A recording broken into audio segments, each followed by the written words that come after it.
Welcome back to another video. Today we are going over the top 5 sources of fat for building muscle. And honestly, I feel like this is a very overlooked macronutrient because a lot of people in the health industry have looked at fats as being the worst thing ever. And then also a lot of people just like to optimize as many carbs in their diet as possible, so they overlook the benefits that fat really does have. And there is a reason that you hear that you have essential fatty acids that you have to get in, just essential fats, but you've never heard of an essential carb, because ultimately humans could live off of no carb diets. Obviously that's where keto comes in, and other diets along those lines, like carnivore, for example, is another one that doesn't have a whole lot of carbs. But without further ado, let's hop straight into this list of top 5 fats. At number 1 on the list is ultimately just raw nuts, whether you want to do walnuts, almonds, cashews, anything along those lines. And ultimately you do want to look for the ones that are actually raw nuts, not even the ones that are dry roasted, just because a lot of fats are sensitive to temperature and they get oxidized, which can be bad for some reason or some reason. I'm not going to act like I'm a nutrition expert, but ultimately I do know that when fats are cooked in that stuff, they can oxidize and then become not poisonous to the body, but ultimately lose some of their nutritional health benefits. So you do really want to stick to just those plain raw nuts. And the great thing about those is they're a nice, easy snack that you can grab on the go. Literally just grab a handful of nuts and you're all set, whether it be those walnuts, cashews, almonds, etc. Just whatever one that you really truly like. And the reason behind that is ultimately they are high in polysaturated fats, and those are some of the most healthy fats that you can get for the body. And it's just great for heart health and then also cardiovascular health as well. But without further ado, let's hop into number 2. And number 2 on the list is ultimately whole eggs, or egg yolks more specifically. With those, essentially it is a saturated fat that you do find in eggs, but it is a good saturated fat. And ultimately saturated fats aren't bad to have in the diet, but you want to balance them out with your monounsaturated fats and your polyunsaturated fats as well. And then with that, a lot of people argue that there is cholesterol in eggs, and if you do have high cholesterol, you might want to stay away from them.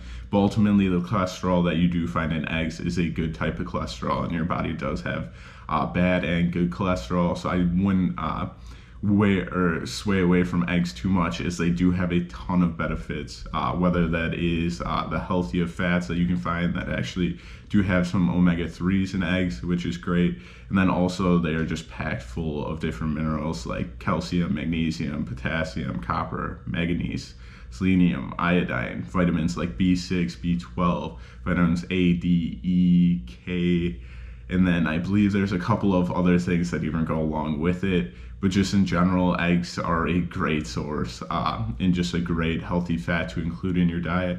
And not to mention, when you are eating whole eggs, you do get a good amount of protein, which is a very important macronutrient to have an optimal amount in your diet when trying to build muscle. So that is why I do put eggs and whole eggs specifically at number 2 on this list.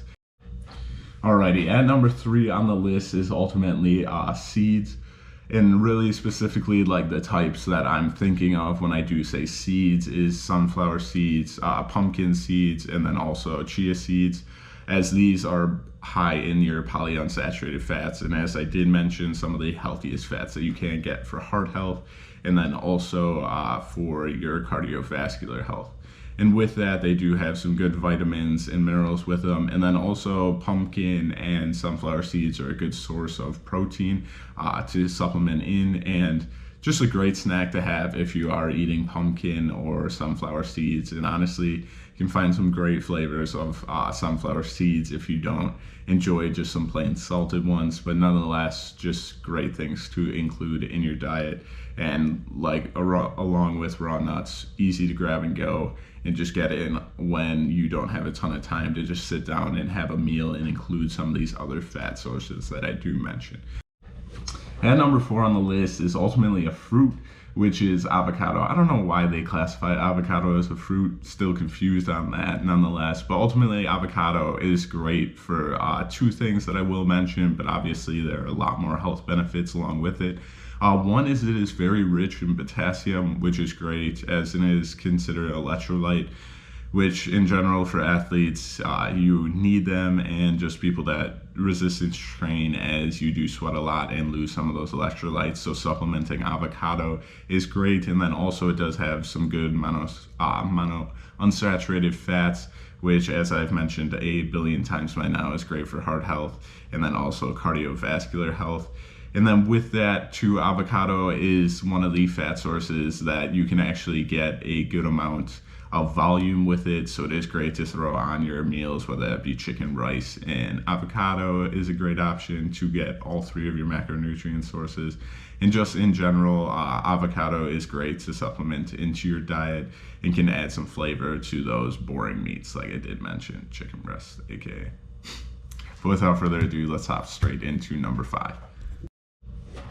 And at number 5 is ultimately fatty fish, and one that I would definitely include in your diet if you do enjoy the taste at all, and even can just bear with the taste of fatty fish. I know some people truly enjoy salmon and trout, but I'm just not one of those people. But I do supplement a fish oil to make sure that I am getting some of the health benefits that do come along with fatty fish, as the list is very extensive. Just to highlight a few, the omega-3 fatty contents that you do find in fish are great for fighting off a variety of different cancers that you will find that people commonly have, like skin cancer, testicular or prostate cancer, not testicular, and then also breast cancer is another one. And then fatty fish is just great for cognitive function, as well as that cardiovascular and heart disease. And I've mentioned that a million times in this video, but ultimately just those two things, cardiovascular health and heart health, are some of the biggest factors in if a person is healthy or not overall. So it is great to include. And then also with that, they do come packed with some different vitamins like vitamin D3, which is one that I did include on my supplement list. And if you don't have it in your diet, you definitely should include it. And then with that being said, I just want to include a couple of bonus sources, as there are a ton of different fat sources out there that are great for building muscle. One of those being a natural nut butter would be a great option, whether that be almond, cashew, peanut butter. And the reason I do say natural is soybean oil is usually added to some of those store brands that you will find, like Jif, for example, and you do want to stay away from soy, as it is known to bring up estrogen levels, which is kind of like the villain to testosterone, which you do want to have high levels of for building muscle and just developing overall physically. But hopefully you guys did go on to enjoy this little mini series that I did put together for you with the top 5 sources of each macronutrient for building muscle. And if you did, make sure to like, comment, subscribe, and I will see you guys in the next one. And with that, also, just have a great day.